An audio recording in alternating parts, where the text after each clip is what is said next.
I remember the exact second my whole world tilted sideways. The room was full of people, laughter, clinking glasses, and the kind of noise that comes from a celebration that feels almost too perfect. Balloons. A three-tier cake with gold frosting. My wife had spent 3 days planning the decorations alone. My daughter, Lily, was glowing in a soft ivory dress, and her fiancé, Derek, tall, polished, always with that confident smile, had his arm around her shoulder like he owned the room. He probably thought he did. He was in the middle of his toast. The champagne was poured. The crowd was hanging on his every word. I was standing near the edge of the gathering, watching him speak, and I was smiling. I genuinely was, because my daughter was happy, and for a father, that's everything. Then Lily turned her head slightly toward me. Her eyes met mine. Her lips barely moved, and she said 4 words so quietly I almost thought I imagined them. Dad, investigate him, please. Her eyes went back to Derek immediately. She kept smiling. She raised her glass when he finished. She kissed him on the cheek. Nobody in that room had any idea what had just happened, but I had heard her. And I want you to know something right now. Before I tell you the rest of this story, within the next 48 hours, I had already made a decision. I was going to find out everything. Every corner, every shadow, every secret that Derek thought he had locked away. I was going to drag it all into the light. And when I was done, that man was not going to just lose my daughter. He was going to lose everything he had built on lies, piece by piece, in front of everyone who ever believed in him. I just didn't know yet how deep the rabbit hole actually went. Hello, everyone. Welcome to our story. Please subscribe, and comment where you're watching from. Important note, this is a fictional story with dramatized elements for storytelling purposes. Any similarities to real events are purely coincidental.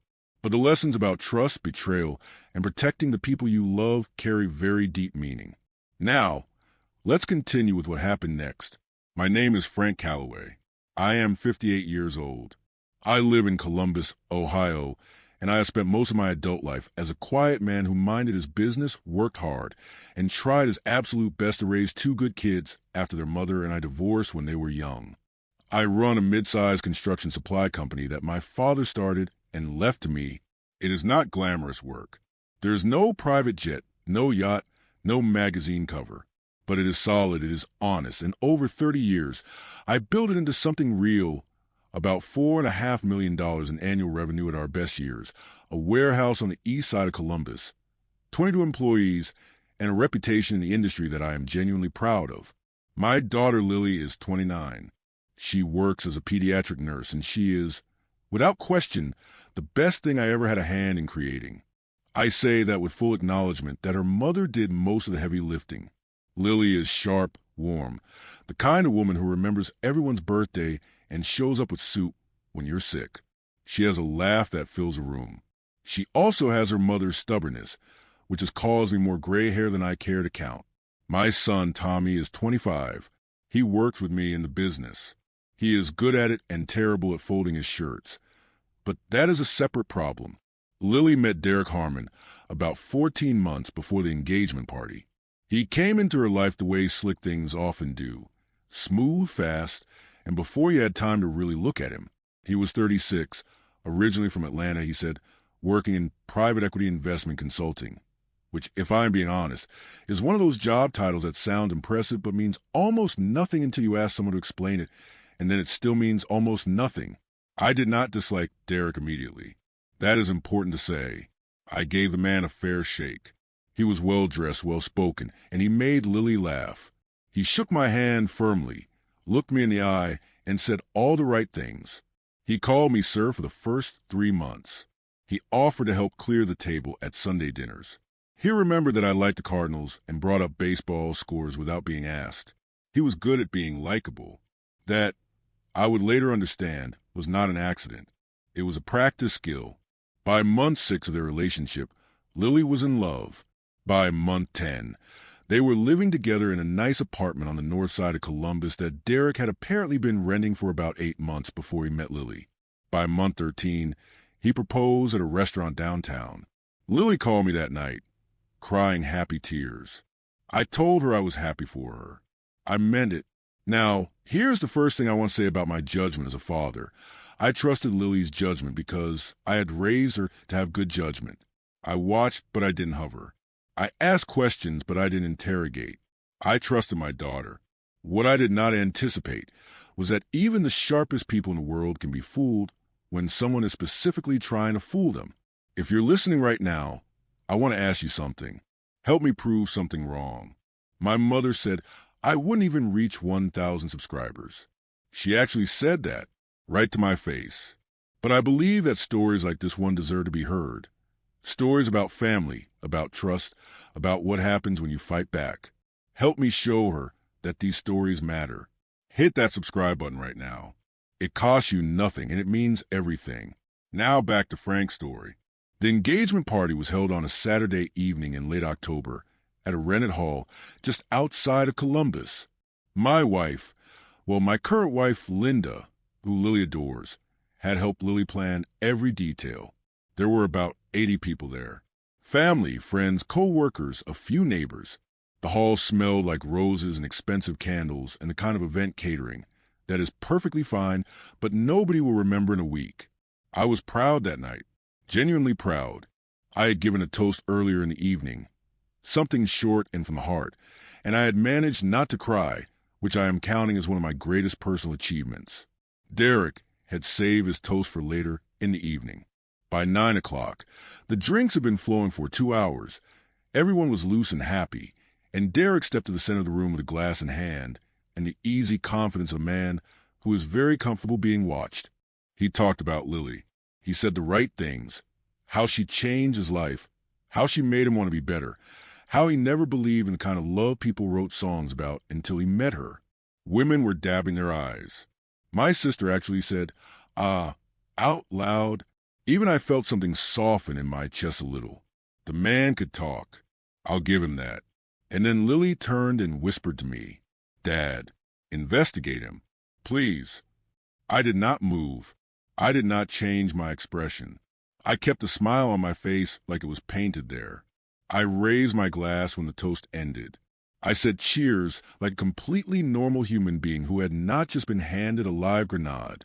Inside, I was a 58-year-old man trying to figure out what his daughter had just told him and why she had told him right then, in the middle of a room full of people, in a way that made it impossible to ask a single follow-up question. After the toast, the music came back up. People moved around. Lily and Derek were pulled into conversations and photo opportunities. I watched her from across the room. She laughed. She hugged people. She leaned into Derek's arm like everything was fine. But twice, just twice, she caught my eye across the room.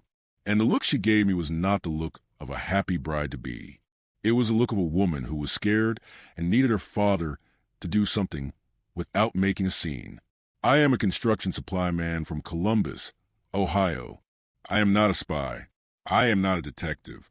I have never in my life investigated anything more complex than why my warehouse manager was stealing office supplies. But that night, I drove home, sat at my kitchen table with a cup of coffee that went cold before I touched it, and I started thinking like a man who had been given a job to do. Linda found me there at midnight. She sat across from me. I told her what Lily had said. Linda is a woman of very few wasted words.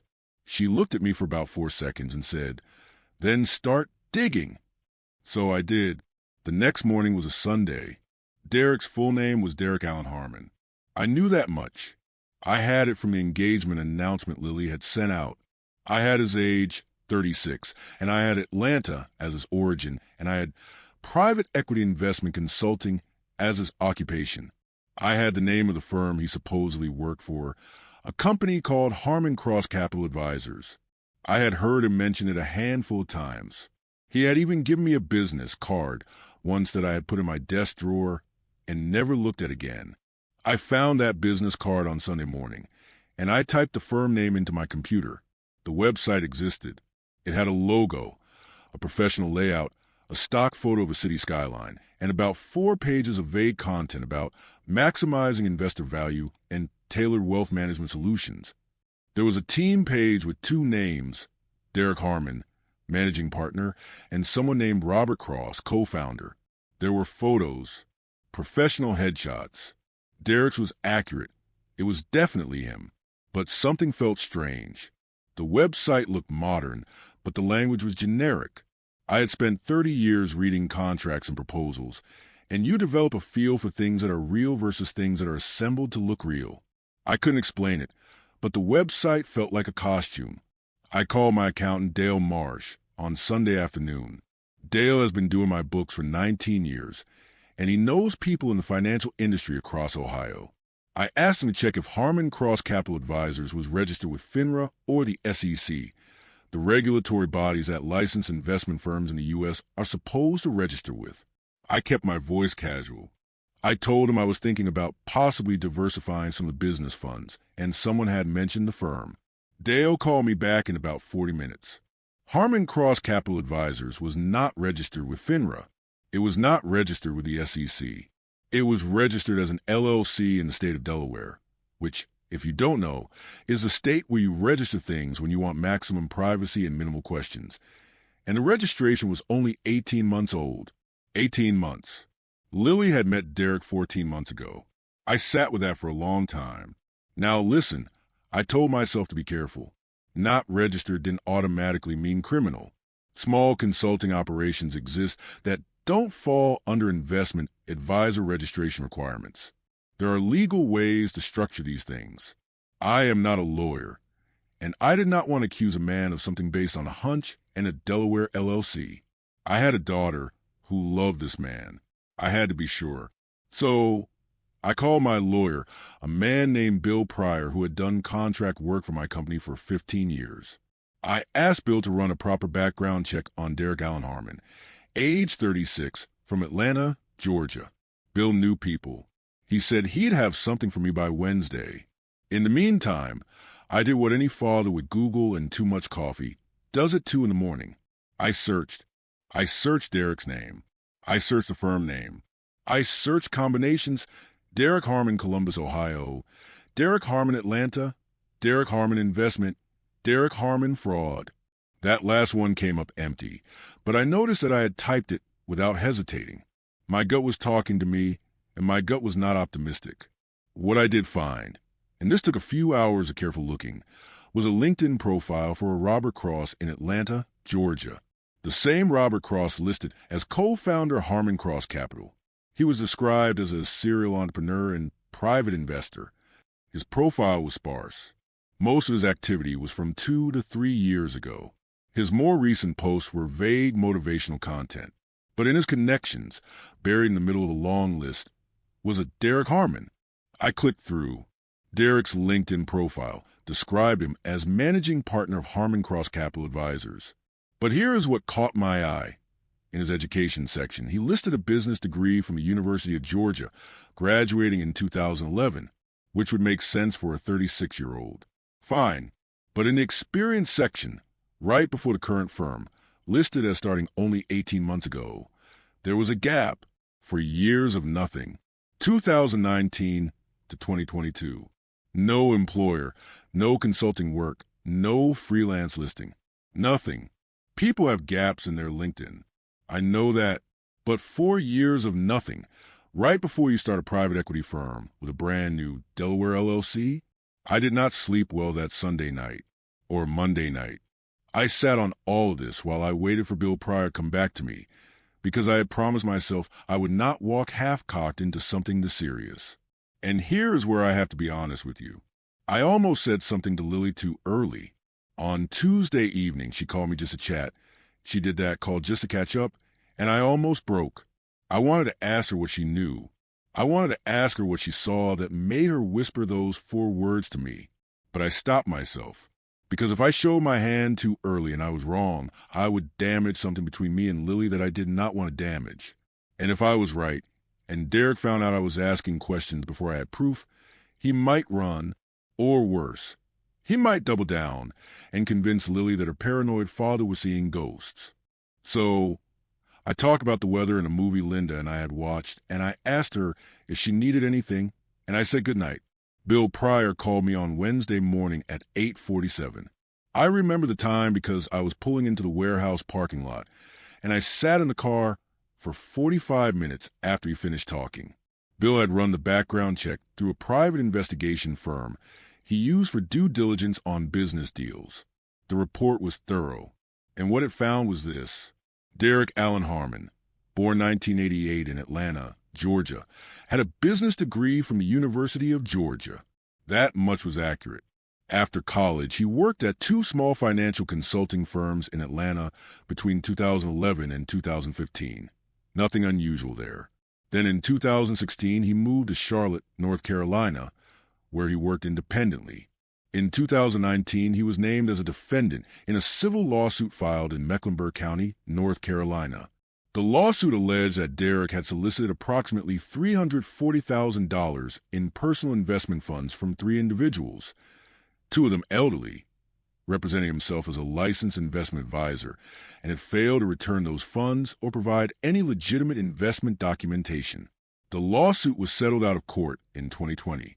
Derek paid back an undisclosed amount under a settlement agreement, and the case was sealed to the extent allowed by civil rules. After that, nothing. He disappeared from North Carolina.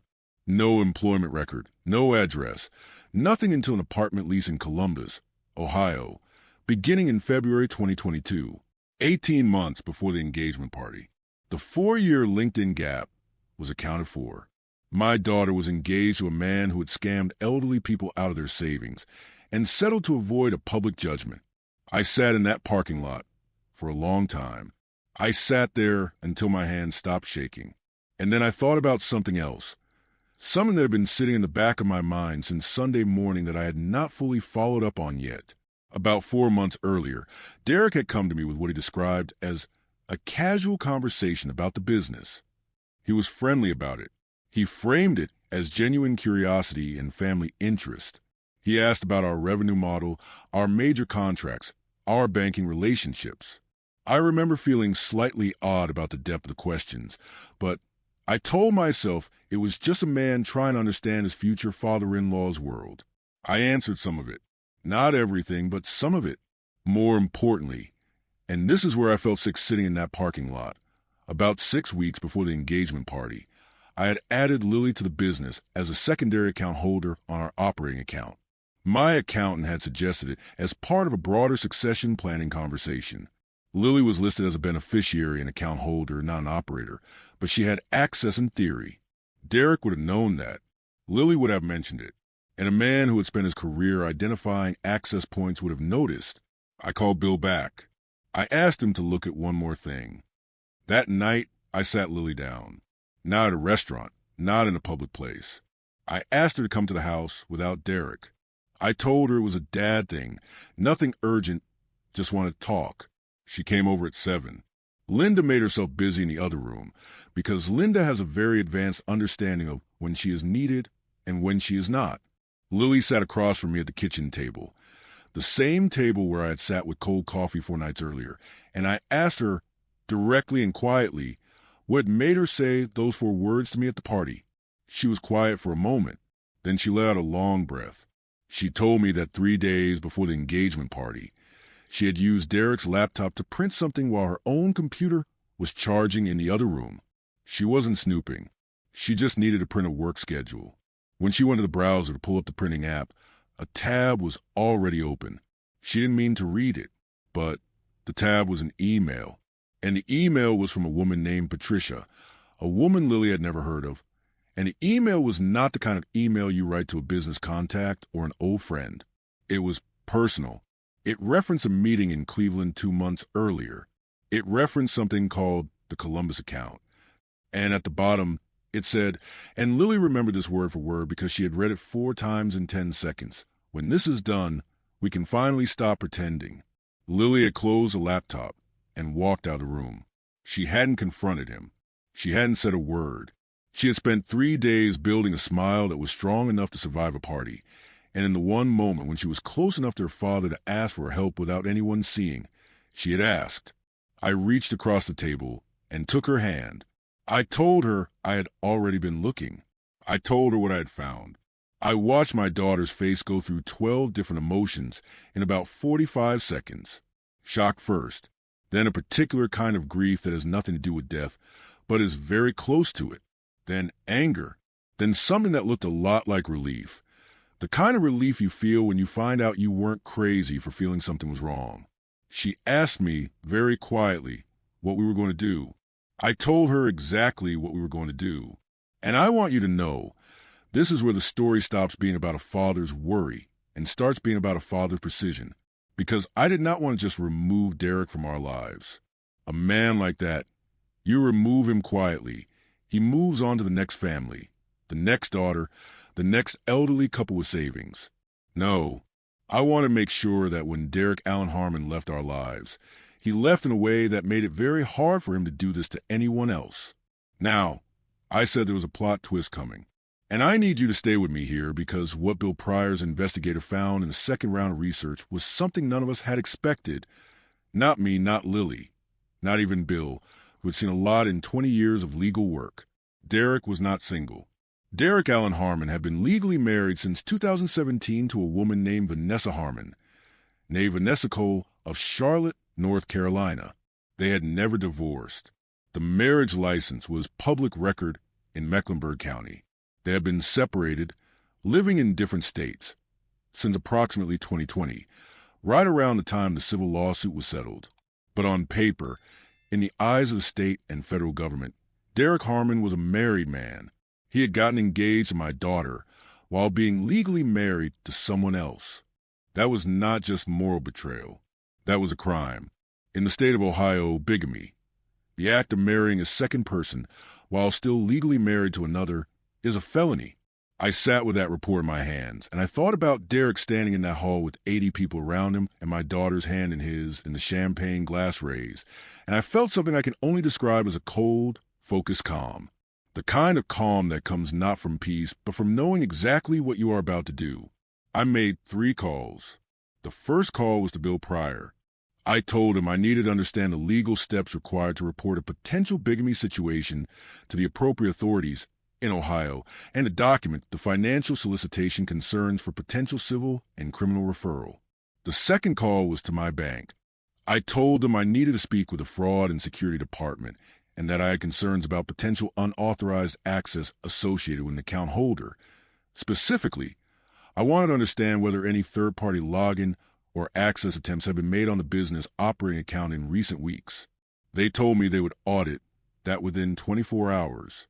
I also, quietly, removed Lily's access from the operating account temporarily while the matter was under investigation. The third call was to a woman named Patricia Wiley. Yes, I had tracked her down.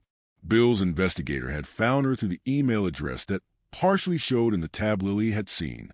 Patricia Wiley, 41, based in Cleveland.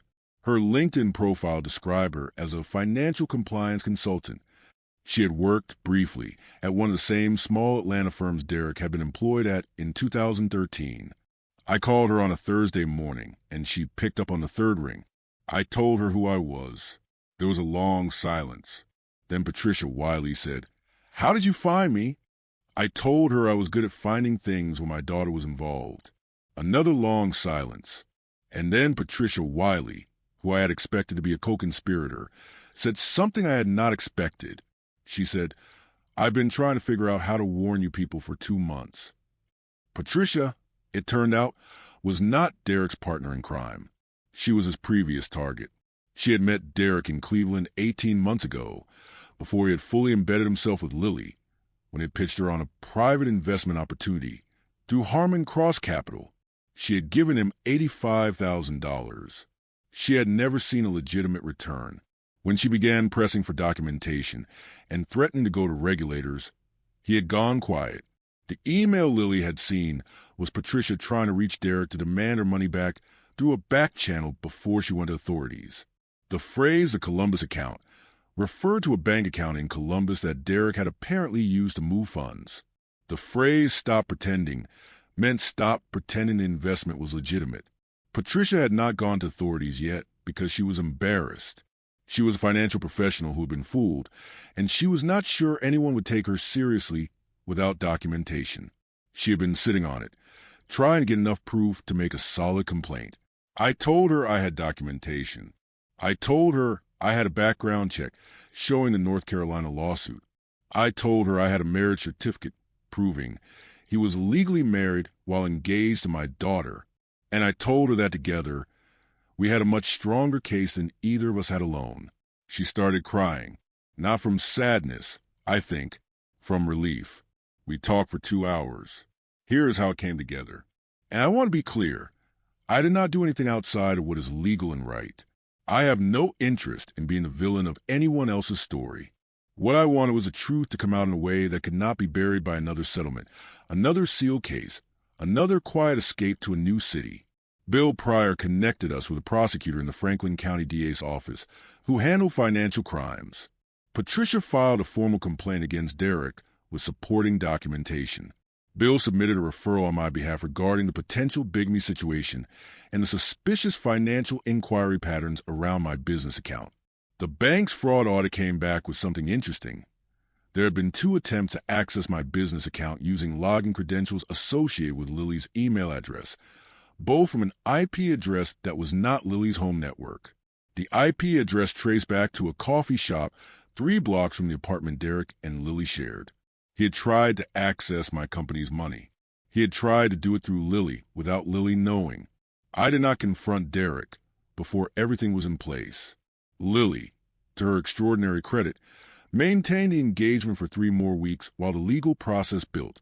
She did not give him a single sign that anything was wrong.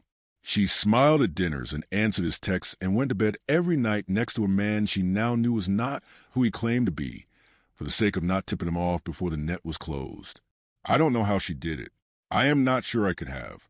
She is stronger than me in ways I probably should have told her more often. The thing that Derek never understood about quiet people, about people like me, and apparently like Lily, is that quiet does not mean unaware. Quiet means patient. On a Friday evening in late November, Derek was served. He was at a restaurant in downtown Columbus. A nice place, the kind with linen napkins, having dinner with Lily and 2 of her friends as a casual celebration of a wedding venue deposit they had made that day.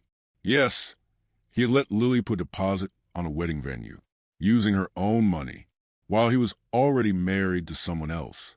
A process server handed him an envelope containing the civil complaint filed by Patricia Wiley, the notice of law enforcement inquiry from the Franklin County DA's office, and a formal letter from my attorney regarding the fraudulent access attempts on my business account. I was not there. I did not need to be. Lily told me later that Derek's face went the color of old paper, that he tried to laugh it off for about 4 seconds before he realized Lily was not surprised, that he looked at her and said, "Did you know about this?" And Lily, my daughter, my brilliant and heartbroken daughter, said, "I've known for 3 weeks, Derek. My dad is very thorough." He left the restaurant without finishing his food, which, honestly, is fitting. Men like Derek are always in a hurry to leave the table once the check arrives. The criminal complaint for bigamy was officially filed in December. Vanessa Harmon, Derek's actual legal wife, was contacted by law enforcement. She had known he had moved to Ohio, but had had no contact with him in over 2 years. She was, from what Bill heard through back channels, not entirely shocked that he had found another woman to deceive. She cooperated with investigators. Patricia Wiley received a civil judgment against Derek for $112,000, the original $85,000 plus damages. Derek's LLC was dissolved under regulatory order after a FINRA investigation found to have been operating as an unregistered investment advisor in violation of federal securities law. The criminal bigamy charge resulted in a guilty plea. Derek's attorney apparently convinced him that a trial would be worse, and Derek was sentenced to 18 months of supervised probation, a fine, mandatory financial fraud counseling, and a criminal record that would follow him for the rest of his professional life in any industry that required a background check, which is most of them. He lost the apartment. He lost the firm's name. He lost, as best as I can tell, every relationship he had built in Columbus in the preceding 22 months. He did not get $1 from my company. He did not get my daughter. And he did not get to walk away quietly and find another family to do this to. I want to tell you something about the aftermath that does not involve Derek at all, because this story is not really about him. It never was. About 6 weeks after the legal process was underway, Lily and I drove out to a state park east of Columbus on a Sunday afternoon. We walked a trail that we used to walk when she was little, back when I was a younger and less gray man, and she was a small person who demanded to be carried about half the time. We walked the whole thing without saying a lot. Ohio in December is cold, and the trees are bare, and the sky is the flat gray color of old concrete. It is not objectively beautiful, but it felt right. At a certain point, she stopped and looked at the frozen creek below the trail, and she said, "Dad, I almost married him." I said, "I know." She said, "If I hadn't seen that email by accident, if the laptop had been charging, he would have married me, and he was already married, and he was going to take money from your company, and I never would have known until it was too late." I said, "But you did see it, and you told me, and we handled it." She looked at me for a moment. Then she said, "You didn't panic. You just went to work." I told her that was the benefit of being old. You panic less and work more. She laughed, and it was a real laugh, the one that fills a room, even when the room is just a frozen state park in December with two people in heavy coats. That laugh, right there on that trail, was worth every sleepless night, and every cold cup of coffee, and every hour of waiting patiently while the pieces fell into place. We walked back to the car. I bought her terrible gas station hot chocolate because it was the only option for 10 miles, and we drank it anyway and complained about it together, which is something our family does. She is doing well now. She went back to work, and she laughed with her co-workers, and she let herself be sad for a while, and then she let herself stop being sad, which takes more courage than most people give it credit for. She has a good therapist and a great group of friends and a mother who flew in from Florida for 2 weeks to cook food and be fierce on her behalf. She does not need saving. She never did. She just needed her father to do his job when it counted. I have thought a lot about what makes a man like Derek possible. And I think the answer is simpler than we want it to be. He was possible because he was patient and polished, and he understood that most people extend trust before they demand proof. He understood that love makes people lower their guard. He understood that a good firm handshake and the right vocabulary and a willingness to compliment your future father-in-law's business could buy him a lot of time. What he did not understand is that patience works both ways. I am a 58-year-old man from Columbus, Ohio, who runs a construction supply company. I am not dramatic. I do not move fast. I spent 30 years learning that the best way to build something that lasts is to go slowly, check the foundation twice, and never put weight on a structure until you are certain it can hold. Derek Harmon was not a solid structure. He was a beautiful facade on a building with no bones. And eventually, every building like that comes down. You can either wait for it to collapse on something you love, or you can be the one who brings it down safely, on your own terms, with the right people standing clear. I chose to bring it down. I would choose the same thing again. To every father watching this, to every parent, every brother, every friend, I want to say this. Trust your instincts, but feed them with facts. Do not panic, but do not wait so long that the damage is done. The people who love you will sometimes need you to move quietly and carefully on their behalf, while they are holding themselves together on the surface. Be the kind of person they can whisper 4 words to in the middle of a room full of people and know that you will handle it. And to anyone out there who is in a situation where something feels wrong, where the smile doesn't quite reach the eyes, where the answers are almost right, but not quite, where the story has a 4-year gap you can't explain, listen to that feeling. It is not paranoia. It is your mind connecting dots that your heart is not ready to look at yet. Look at them anyway. Lily is doing wonderfully. Tommy asked her last month if she needed him to do anything about Derek, in the tones of a 25-year-old who watches too many action movies. She told him his offer was sweet, but the situation was already handled. He seemed slightly disappointed. I understand the feeling, but some battles are won in waiting rooms and phone calls and spreadsheets, not in dramatic confrontations, and those wins are just as real. As for Derek Allen Harmon, I genuinely hope the 18 months of probation and the civil judgment and the federal securities violation on his record give him a very long time to think about the fact that the wrong man's daughter saw an open email tab on a Tuesday afternoon in October. Funny how the smallest things unravel the biggest lies. And funny how the quietest fathers sometimes make the most noise when it counts. Thank you for listening to Frank's story. If this one stayed with you, if it reminded you of someone you love or a situation that felt too familiar, please share it. And if you haven't already, subscribe. There are more stories where this came from. Stories about ordinary people who refuse to let the wrong thing win.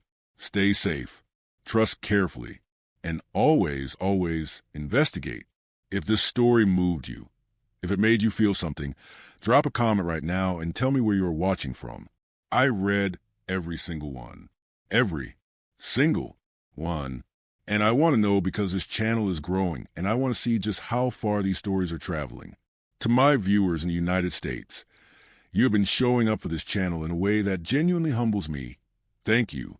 To everyone watching from the Philippines, your loyalty and your comments mean more than you know. You are some of the most passionate people on this platform, and I see you. To my Canadian viewers, quiet, steady, always there, I appreciate you more than I say.